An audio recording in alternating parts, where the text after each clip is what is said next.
Welcome back, everybody. Today, I'm going to teach you how to create a flow in ManyChat. This is a powerful way to automate your messaging and respond to customer inquiries without lifting a finger. Let's jump right in. First, head over to your ManyChat website and log into your account if you haven't already. Once you're in, take a look at the left side of your screen. You'll see several menu options there, and what you're looking for is the one labeled Automation.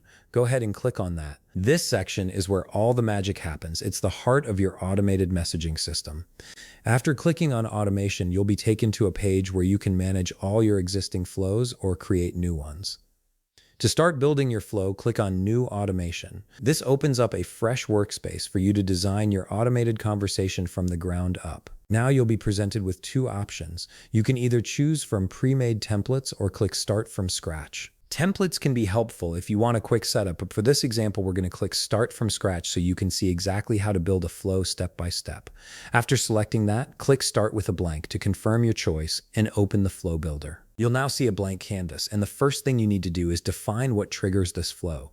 Click on New Trigger to begin. A trigger is essentially the event that kicks off your automated response, so choosing the right one is key to making your flow work smoothly. For this example, let's click on User Sends a Message. This means the flow will activate whenever someone messages your bot. Next, you'll want to click Detect Specific Words and Message. This allows ManyChat to listen for certain keywords and respond accordingly, making your automation feel much more personalized and relevant. Now it's time to define the keyword. Click on Keyword, and for this example, input the word inquiries. This tells ManyChat to activate this flow whenever someone types that specific word.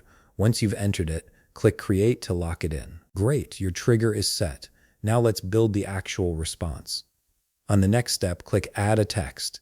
This is where you'll craft the message your bot sends back. For example, you could input something like, "Thank you, click the link for more details." This message will automatically be sent to anyone who types inquiries into your chat. If you want to make your response even more interactive, you can add a button or a quick reply. Buttons are great for directing users to external links or other parts of your flow, while quick replies give them easy options to choose from within the chat. You can customize these based on what works best for your audience. Once you're happy with how your flow looks and the message you've set up, it's time to activate it. At the top of the screen, you'll see a button that says Go Live. Click that, and your flow is now active and ready to respond to users in real time. And that's it. You've successfully created your first flow in ManyChat. This automation will now handle inquiries automatically, saving you time and keeping your audience engaged. If you found this video helpful, please leave a like, subscribe, and see you in the next video.